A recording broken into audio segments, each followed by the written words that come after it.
Thank you. All right. So this is kind of a talk for who has an open source project in this room? Who sits on the board of an open source project or has a roommate or a partner that asks you for advice with their open source project? Okay. So leadership, like when it's just you by yourself, like you don't really need to think that much about leadership. Well, depending on your relationship with attention. But if your project grows, you may need to think about leadership. And the thing about it is you never know when your project is going to grow. Like you don't know what's going to happen.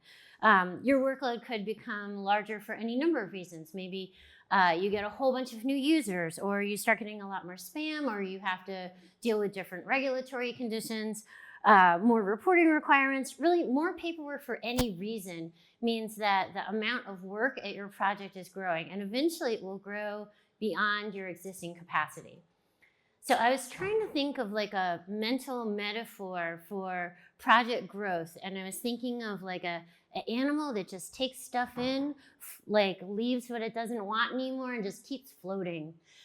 So I chose the jellyfish. It has a little sting, but that's okay. That's boundaries. Boundaries are good. We like them. So your projects grow, and it could come anytime. Like it could be your moment. It could be your closest competitor, like tanked or made a big fool of themselves on Hacker News, and now everyone wants to use your project. Or maybe it's nice. Maybe someone discovered your tool for a new use, and it's a massive community, and someone just gave a talk at an exciting conference like this and was like, you have to use CatPy. It's the best. And then all of a sudden, your repo is slammed. The thing about growth is that it's never like even and round and nice. It can happen in all different directions, all different reasons. And that means that you have to kind of pay attention. So there's no one single path for how to decide what you're going to do when your project makes it or grows or gets big, because it's unlikely to happen the same way as any other project. And you might know everything there is to know about your code or your event or your meetup, but you don't know everything about what's going to happen and where the growth is going to come from. So I'm going to try to give you some ideas on how to think about like how you decide what to assign to who and what to do with that situation. The first thing I want to say, though, is that your volunteers, like the people who got you to the place where you are now experiencing this massive, repo breaking growth, are gold. They're amazing. They're the people who did this. It can be really tempting to be like, we're just going to pay people to do that now. Thank you for your service. There's the door. Don't do that. It's not nice. And there are lots of other things that your volunteers can do that maybe your paid staff are taking some things from them, but hopefully not all things. Plus, they're the people that kind of go out there into the world. They're your enthusiasm brigade, your ambassadors. They're the people that help your new users, like stuff that's really hard to pay for. I will say one thing: as your project gets larger and gets more administrative work, please be really careful about who you give your admin work to. A thing that I've seen happen, not only in open source, but in some other places too, is a room full of 11 men and 1 woman or femme person. Hey, Deb, can you take notes? No, please don't do that. Then you're going to have a volunteer retention problem and a diversity problem. That's a twofer, so don't do that. So who should do what? Good volunteer tasks. There are some really specific ways that volunteers really thrive, and so I like to think about making sure they're having a nice experience in addition to like doing something useful for your project.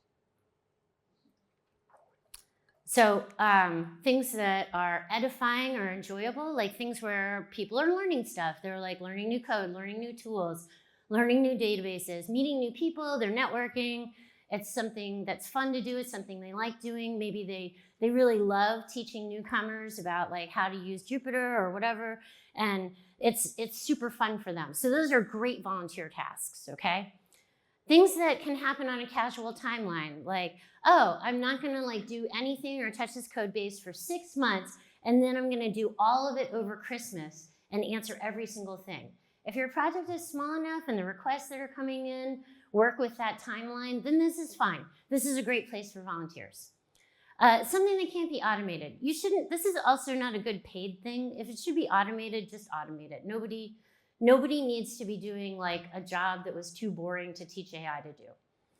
And then again, anything that benefits from enthusiasm, like giving talks, the fantastic volunteers that are out here doing registration.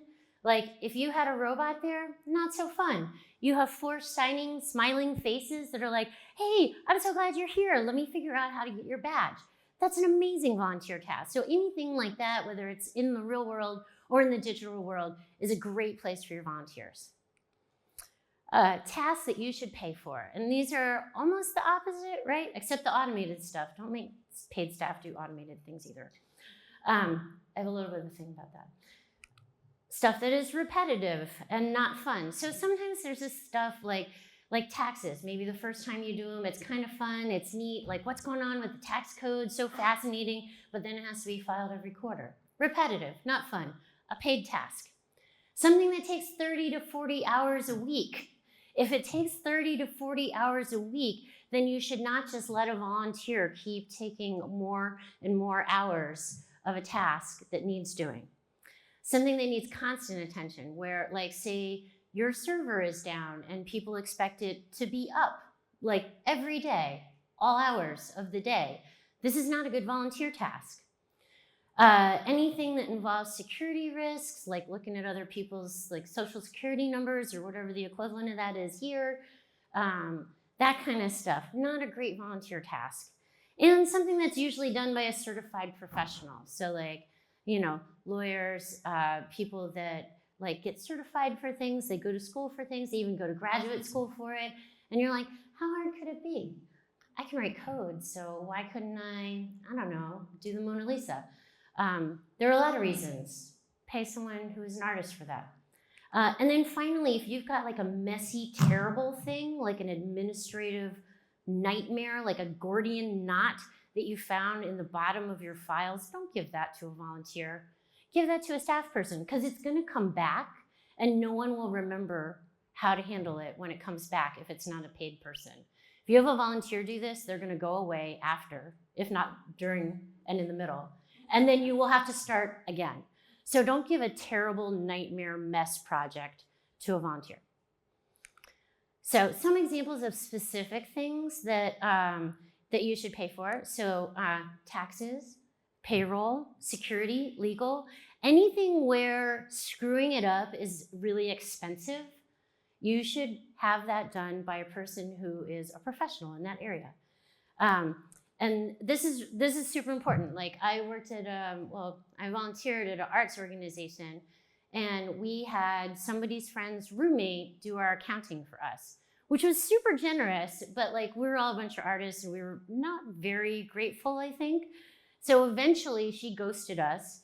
We had to go by the roommate's apartment when she wasn't home and pick up the bag of receipts and paperwork and start again.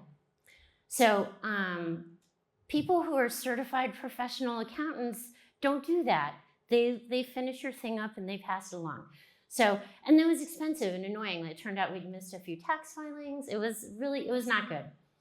And unless you were very new, things like design, artwork, mailing things, there's like you can get a company to do that for you, and event planning. So these are things that like maybe when your project was like little baby, you were like, I drew the logo on the back of this napkin when we were out at beers talking about how awesome it's going to be to start an open source project. And now you're doing everything. You have 60 hours of work a week.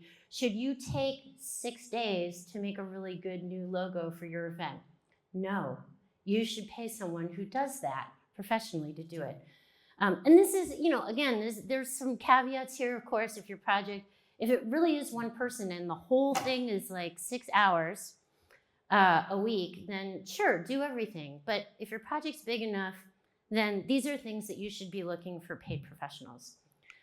And then if your project gets really big, there's other stuff that like you will have to do. Repository cleanup, like getting rid of all those spam accounts, user administration. I have mentioned this to a couple of people in this room. People love losing their passwords. And they're so sad if you do not have someone ready in a timely fashion to help them with that. So have someone if you are at that size. Infrastructure and database maintenance. This one can turn into that like scary box at the bottom of the ocean if you don't have like the continuity of a person on your staff taking care of it. So let's talk strategy.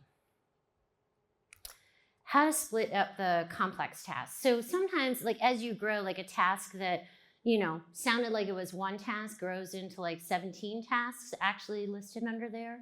So one of the common things to do is when you grow is to split it. So you've got like a staff person and a volunteer working on something together. And so the way that you want to split that up is like kind of making sure that the administrative stuff's being done by your staff person and the maybe more fun front-facing stuff is being done by your volunteer. So if you think about like we've got folks giving out t-shirts here. Awesome, giving a t-shirt that you didn't pay for, that's a really fun thing for volunteers to do. Like, I gave you a gift, hooray. Tracking exactly how much those t-shirts cost and what your size inventory is and where they're supposed to be stored in the in-between time, not so fun. Give that to a staff person. Another one that you might think about is like, if you have a committee that provides valuable insight, like on your diversity work or on your code of conduct team, but they're just not good at calendar invites and remembering to set up meetings and taking minutes and all that stuff. That kind of situation is called a flywheel, where you apply a staff person. You know, you assign them to a group of volunteers. They provide all the fabulous insight and guidance, and then somebody else who is getting paid does the less fun but still important administrative stuff. Another thing, like you might think about where developers are writing code and submitting patches, but like making sure that the server and the amount of space and the bandwidth that you have on that is keeping pace with your project, that should be a staff thing. So, yay, write code. Oh, make sure the bandwidth is still working. So basically, like, you want things smooth in every direction for your staff. I mean, for your volunteers. I mean, for your staff too, but we're talking mostly about taking things from volunteers. If it's hard to volunteer for your project, people will not do it because you can't like fire them. You can't make them show up. Like you can't even call their mom and be like, this is the third absence this week, right? So like being a volunteer for your project or your event or your meetup or whatever should feel like, yay, oh, this is so much better than being at work. That's like the very lowest baseline. It should feel like more fun than being at work, even if you work somewhere supposedly fun. Oh, I won't rant about capitalism here. So how to move things from a volunteer thing to a staff thing. So sometimes you've got a situation where a volunteer like started a thing, it was really small, and they've been doing it for a while, and you know, they're like greatest volunteer of all time. Like they created this whole page, or they created this whole system, or they created this whole mini event inside of your larger event. But it's gotten like too big for them, right? And so I would say you want to do this slowly with care and respect. Like remember that the reason people are interested in this thing is because a volunteer put a ton of work in. So when you take it, you want to say, you know, hey, I would love to at least get rid of the administrative, boring, crummy parts of this work and let you do maybe the front face, like take the accolades and the spotlight, but let us help you with the stuff that's less fun. Or it feels like the pace here is pretty like out of step with the amount of time you have to volunteer. I'd love to talk with you about finding another place where we can use your amazing skills and enthusiasm for the community that is like, feels more like something you can keep up with. Sometimes you have to say like, this particular thing now has become like sort of a liability. Maybe it's a security issue, like responding to vulnerability reports, and they're like, I just check in once a month, and it's like, yeah, you can even make your accountant or your executive director or whatever the bad person and be like, yeah, we're not allowed to only respond to security vulnerabilities once a month anymore. The insurance told us we can't, you know, or whatever it is, but you shouldn't. And if someone is that like, sorry, I talk with my hands, that keyed in on the project, they should understand. They should know like, yeah, I don't actually want you guys to get sued and lose all your money because I only like to look at the vulnerability reports once a month. So, so you can explain the capacity or the risk concerns. I would have your staff person like sort of shadow with them, like learn from them, take notes, and make sure that you're getting the whole task. They've been doing it for a long time, and make sure that they, they're getting the whole thing, and that conveys the value of the work that they put in, the volunteer, so that you're like, yay. And then finally, I would kind of like, as you move it, maybe you'll do a little blog post, or you'll say like, hey, the new email for responding to this or reporting this or talking about this is this. We want to thank Sarah for her immense amount of work and all her like dedication in setting this up, and like, make it really nice. Like this has gotten more complex, and we're taking it on. Maybe we're doing an award for Sarah, like the person who managed all the mailman lists for like a decade, like whatever award would be worth that. Like if you give out that award, you should give it and then thank them for their service. So so that's like how you kind of like pull something from like it's like usually the task just kind of grew and they just kept doing 100% of it. But if your project is too big, it can't stay there. So sometimes you've got something like there's the volunteer bucket, there's the staff bucket, or whatever, paid professionals, contractors, etc. Sometimes things are in the wrong bucket. And there are a couple ways that you can figure out that this is what is happening. One is like huge backlogs on something that people are expecting to be done in a timely fashion. Sometimes a single point of failure comes to light, like spectacularly, like always over the holidays and in the middle of the night. Or you're the lead for a project and someone asks you about something and it's like, oh, no. Gilligan lives on an island, takes care of that. Like, he doesn't let anybody else help with it. Like, okay. So that means maybe things are in the wrong bucket. So if you're always being asked about like a piece of work that you don't have any insight into, it might not be in the right place. Another thing that you might find is that things like you have stuff, like a piece of work that is in too many buckets. So this sometimes happens like when volunteers are good about sharing the load, which is super nice, but then you've got like a workflow that has to go through 7 different volunteers. This is not good. Or maybe 7 different staff, junior staff, whoever it is. You should not have a workflow going through 7 people, especially if they're all on a volunteer timeline, because that's going to make it take like weeks to do anything. So like an example of this would be like, hey, like a piece of news came out that our community should absolutely respond to.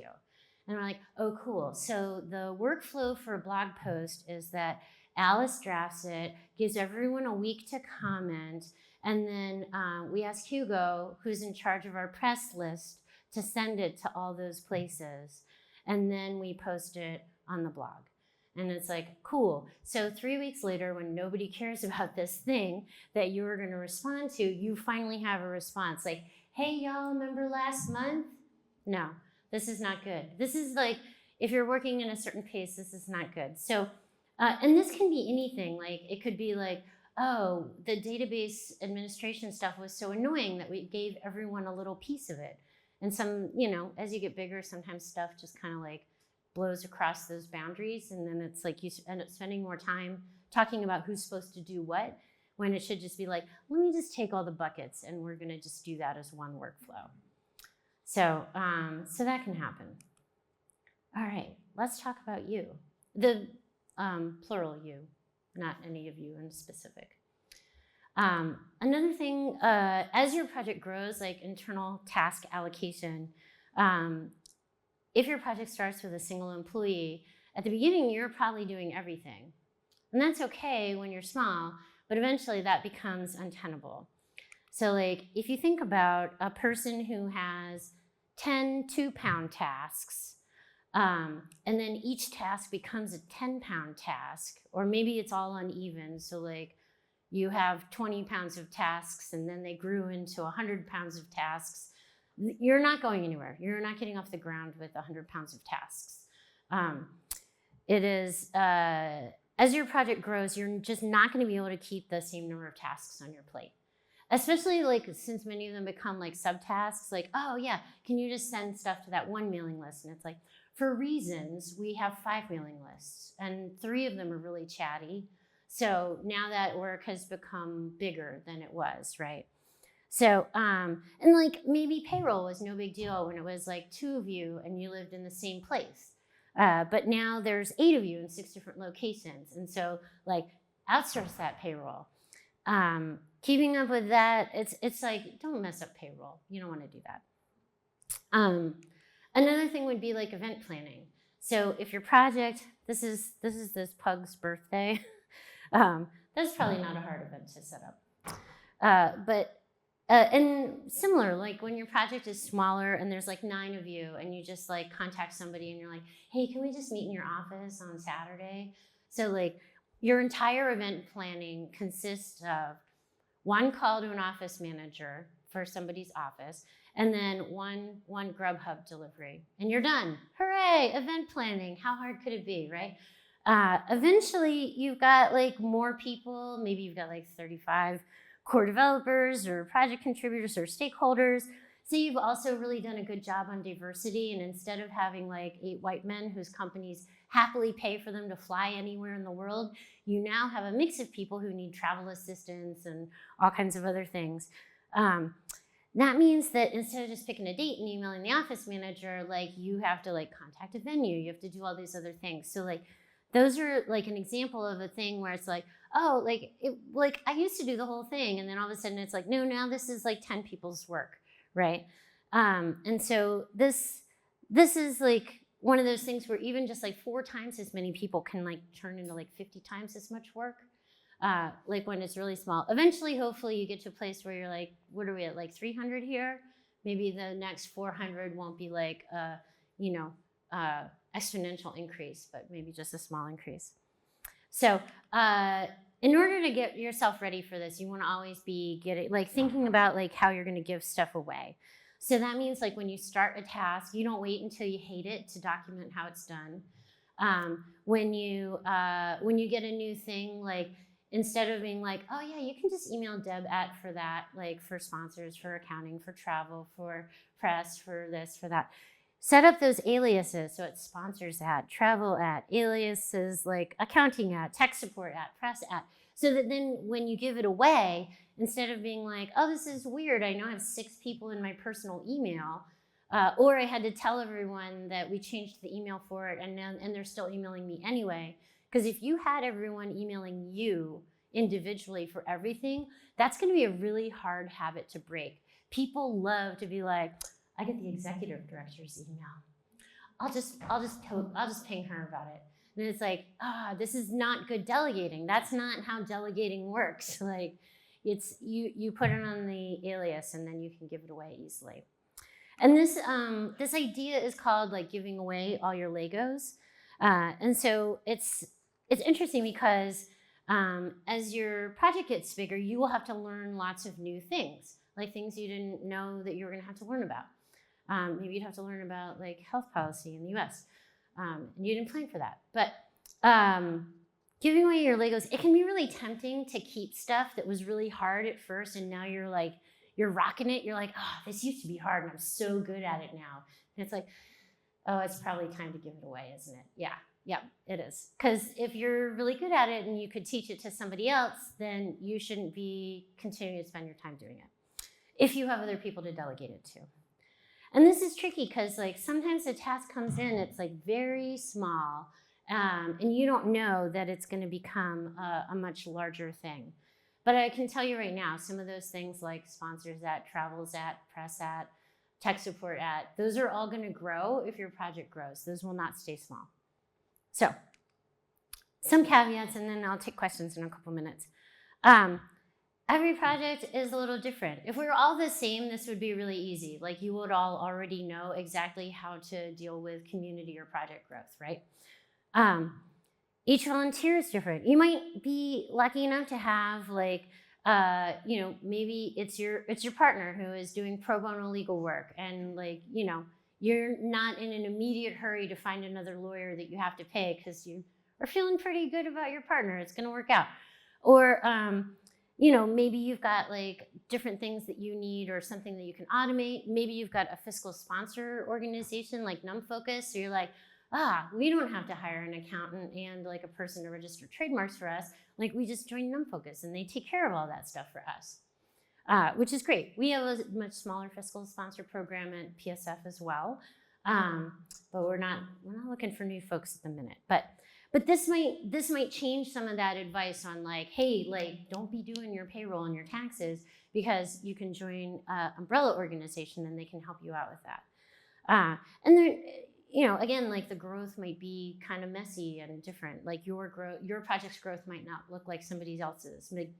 Maybe your user base is really good about like remembering their passwords or something. I don't know. Another thing that might be a little bit different from your project to other projects is that perhaps you've got a situation where someone's like, oh, I look like a volunteer, but like actually Red Hat or Google or Meta or Bloomberg pays me to volunteer, like to do work for you that feels like volunteer work, but they're getting paid. So they're good. They're not going anywhere. Like that's like way more solid than like someone who's like, I'm kind of between jobs and looking to put some stuff on my resume. That's a different kind of volunteer. So you might be able to float along with that for a little bit longer than other projects. So how do you figure out which thing you have to pay attention to first? Proactive listening. I would say if you make your community one where it's okay for people to come into the group and say, this is too much for me, or I need help here, or I know we've always done it this way, but it isn't working anymore, or like, y'all, I'm overwhelmed. I'm gonna go like take 6 months off or something like that. If you make your project a place where it is okay for people to say that, and you actually hear that and then help them extricate themselves or offload things, then you're gonna be doing a lot better. A lot of projects are way quieter. Like it's all below the surface. We have no idea like whether people are on the cusp of being burnt out or not. And this is hard because especially if the background culture is tech or open source, where people never want to say they feel overwhelmed. They never want to ask for support. They never want to admit that they can't just do all of it, everything, even if it grows like 57% in volume year after year after year. Like you're gonna have to ask people questions and be like, hey, like could you tell me a little bit about like how much time you're spending on this task, like this year versus last year? And like, can you tell me a little bit about like what you're getting out of it? And like what kinds of conversations you're having with people? And then you're gonna listen, because someone might say like, oh yeah, it used to be 2 hours and now it's 10. And it's like, oh, how do you feel about that? Or it used to be I just get like 2 emails from like 2 nice people that I've known for like a decade, and now I get a lot of angry like, why won't you fix this library? Like, oh, it might be time for us to like help get some support in here, or I don't know, filter the email a little bit better or something. Or do a little, maybe do a post where like, hey, please be nice to our beleaguered maintainers. But you may have to proactively ask those questions. It may not be enough to just be like, well, I'll just wait until people complain and tell me they're about to be burnt out and then I'll fix it. You may have to ask people like, hey, I know that this, like, it feels like there's a lot more volume here. It feels like there's a lot more meetings about this. It feels like I'm getting a lot more like, feedback from the world that like people are paying attention to this. Like, how is the workload doing and what can I do to help? So that is that. I'm going to take questions because that was a lot of stuff, and it doesn't all apply to every single project. These are sort of like more guidelines, buckets, if you will, right? So I hope you will become the jellyfish and your project will get big and strong.